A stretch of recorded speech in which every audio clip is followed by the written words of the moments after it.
Fala, torcedor do Palmeiras, muito boa noite. Vamos pro pós-jogo aqui da ESPN. O Palmeiras que voltou a vencer o Ceará, né, por 3-0 aí, avançar para as oitavas de final da Copa do Brasil. Torcedor do Verdão, você que tá feliz aí com a vitória do Palmeiras, já deixa aqui nos comentários a sua opinião, deixe também o like, o Estevão, que teve uma noite mágica. Vamos aqui pro pós-jogo, sem enrolação, bora pro vídeo, galera. A hora agora foi de esportes, o quê? Já começa assim. Mandou um 3-0 para cima do Ceará, tinha vencido aí da 1-0 no que era considerado o grande jogo dessa fase, dois times de Série A. Vamos nessa! Tem bastante coisa para falar, inclusive sobre os outros confrontos da noite. Marcela Rafael, muito boa noite. Fala, Mota, mas principalmente o Estevão. Flaco muito bem também, solado do André Fury e do Gustavo Zupac. Já passo a palavra para você, André Fury, porque é uma torcida que está muito calma, muito feliz, muito animada, porque é um Palmeiras que começa a jogar muito bem em um momento muito importante da temporada. De fato, você tem razão. Boa noite, Gustavo, Felipe. Uma ótima noite a todos em casa.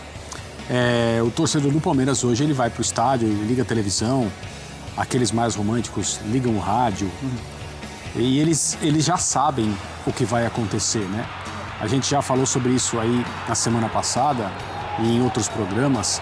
O começo de temporada do Palmeiras ele foi um pouco diferente do que se imaginava, mas as últimas entrevistas da comissão técnica, já que não só o Abel Ferreira tem ido para a sala de entrevistas, né, mas o seu auxiliar também, essas participações informaram o público de como o Palmeiras vinha trabalhando desde o início de 2025 e o que o Palmeiras pretende e como o Palmeiras pretende atingir seus objetivos nesse ano. O jogo de hoje foi um símbolo disso. Demorou um pouco para o jogo ficar, né, como o Palmeiras gosta. O Ceará tentou a seu modo competir, muita bola esticada. Nem sempre os homens de frente conseguiam segurar essa bola, o que facilitava a vida dos defensores do Palmeiras.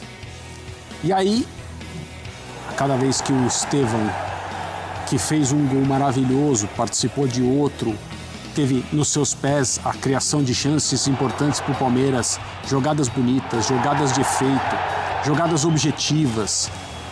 Ele, mais uma vez, assina uma vitória, sendo o melhor jogador em campo, e já deixando o torcedor do Palmeiras, infelizmente, pensando que foi uma das últimas vezes, né? Porque daqui a pouco o Estevão não estará mais aí.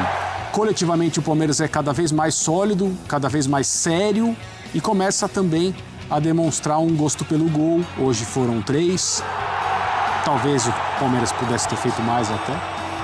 E quando isso acontece é um problema para os adversários, porque o Palmeiras cada vez mais ganha confiança.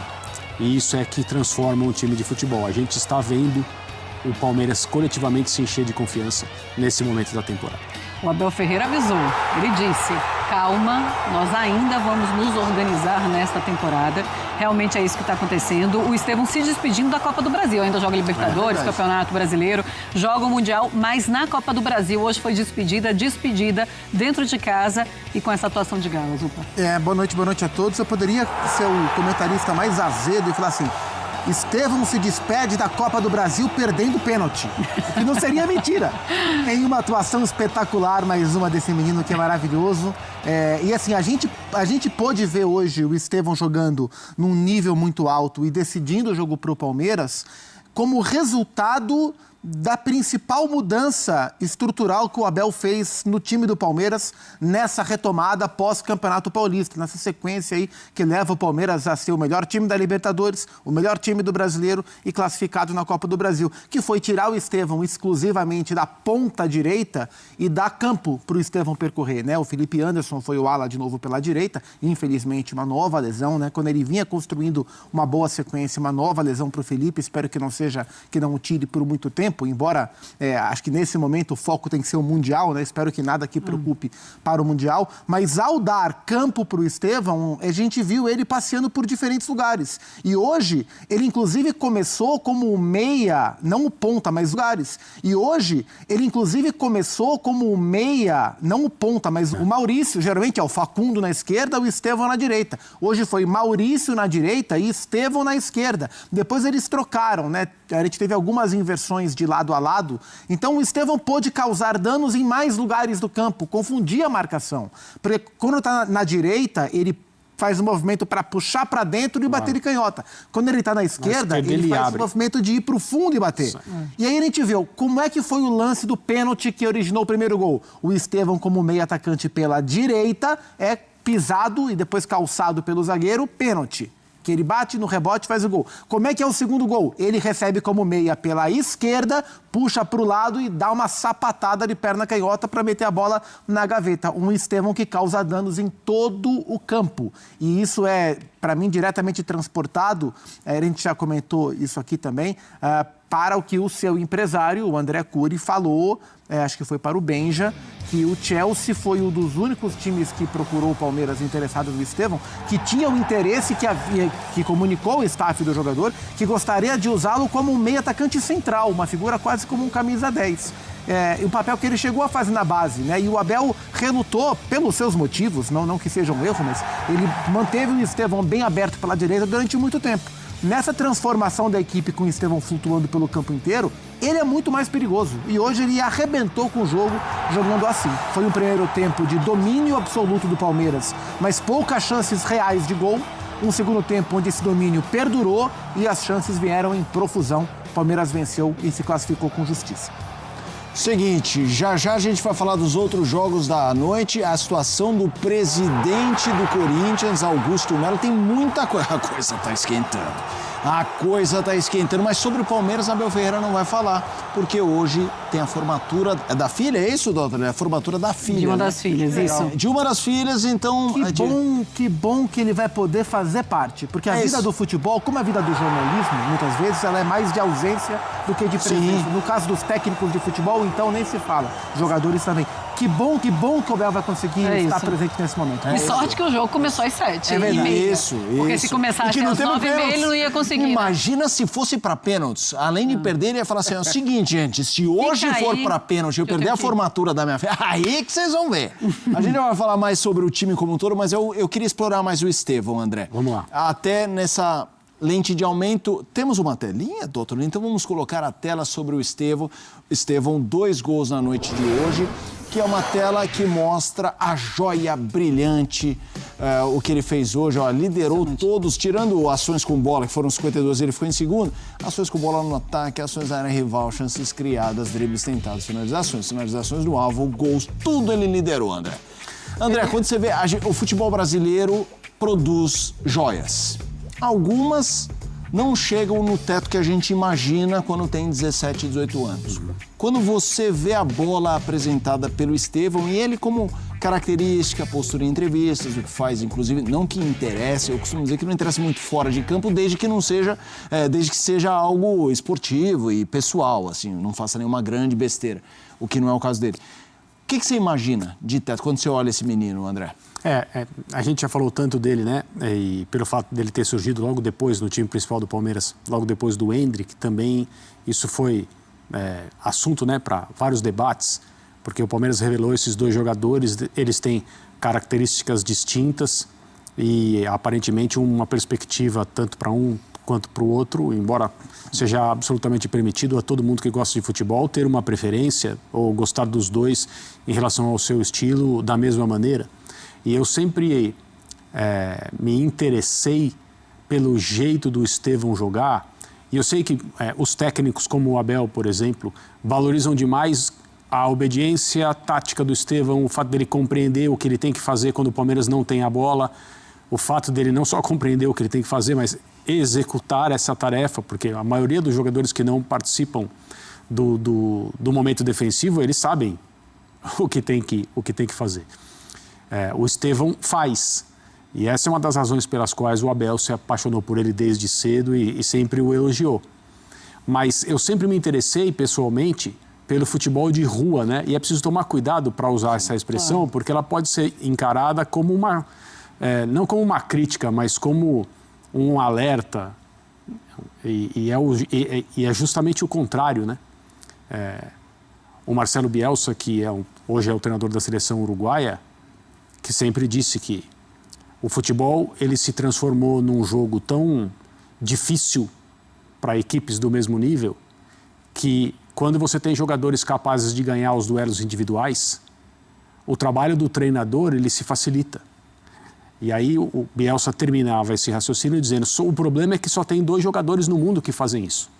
E ele citou o Messi e o Neymar.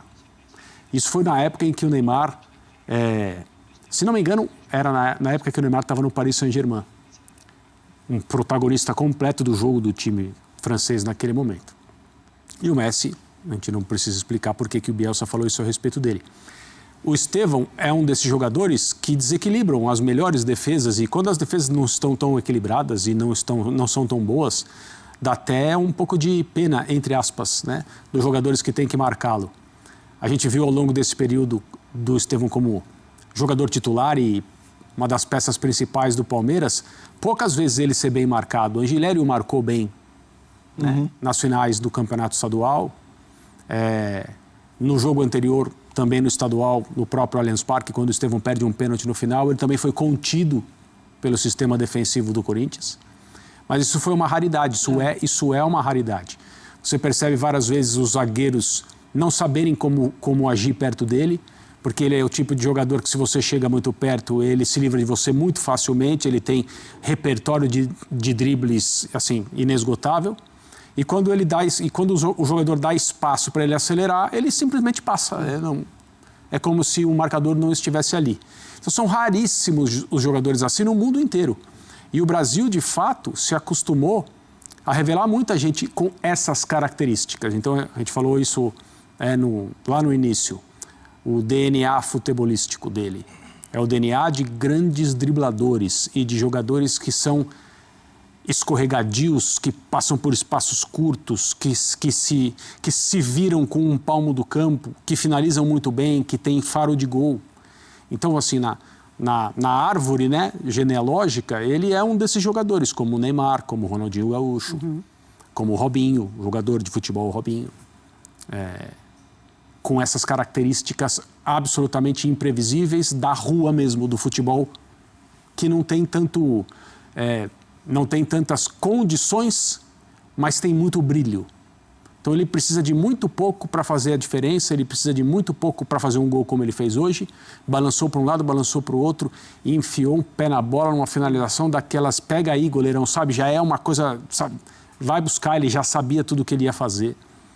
Então ele é de fato uma joia, merece ser chamado de joia. E tomara que, ao chegar no Chelsea, ele receba o tratamento que ele merece como jogador de futebol. Como pessoa, é claro que ele vai receber, mas como jogador, para ter a liberdade, para poder ter a influência, para aprender muito ainda, porque ele prossegue em formação, mas é um jogador maravilhoso, maravilhoso. Sabe que eu vi quem foi?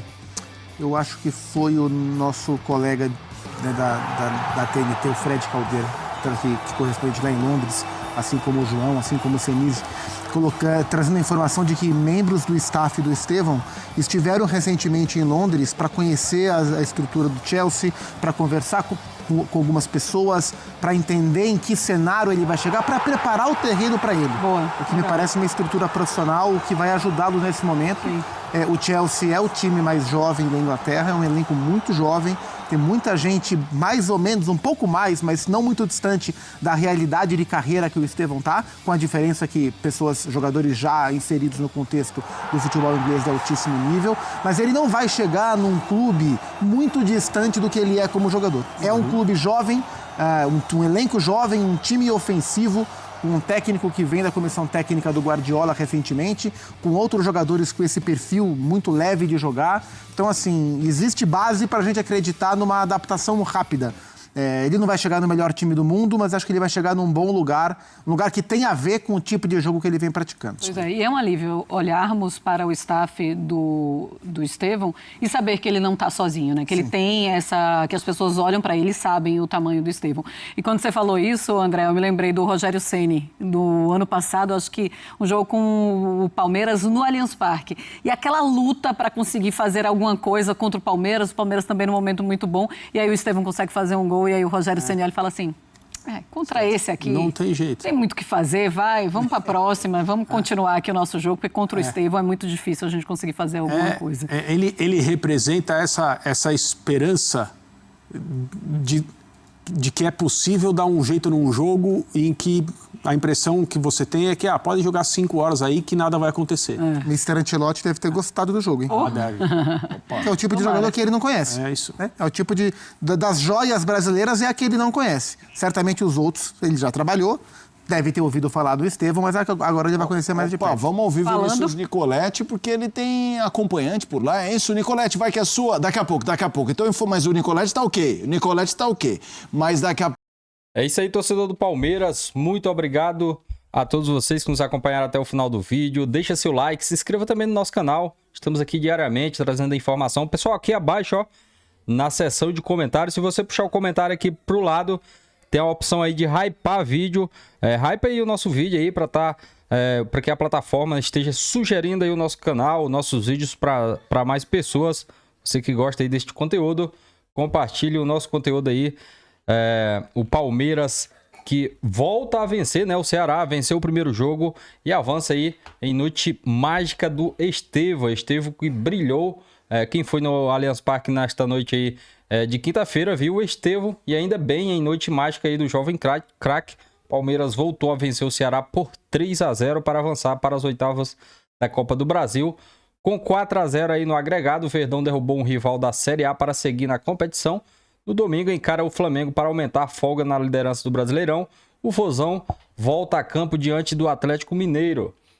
O torcedor palmeirense já olha com cara de nostalgia para Estevão, com pena que o adeus está próximo, né? Mas aproveitando aí cada segundo do jovem craque em campo.